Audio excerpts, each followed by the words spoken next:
Hello guys, so those who are interested in how I grow my edges, this is what I do. I get my rice, I put one piece of garlic inside, I top it up with water, I leave it overnight. The next morning I strain the water, put it in my spray bottle, add my favorite oil, Jamaican black castor oil. You can put peppermint oil, any oil of your choice, and then you are good to go. I take some hair gummies from Amazon. That's the name, Max Medic's hair gummies on Amazon.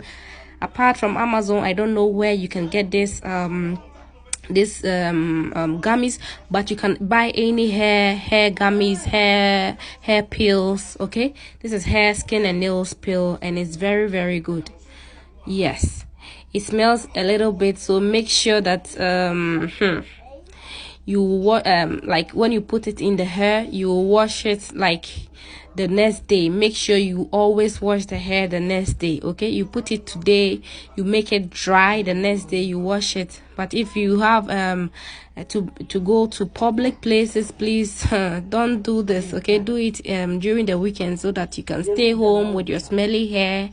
This is what I do, and it's working for my hair. You can check my previous videos if you did not see my edges. Okay, I went bald, but now thank God and thanks to this rice and garlic, everything is working again.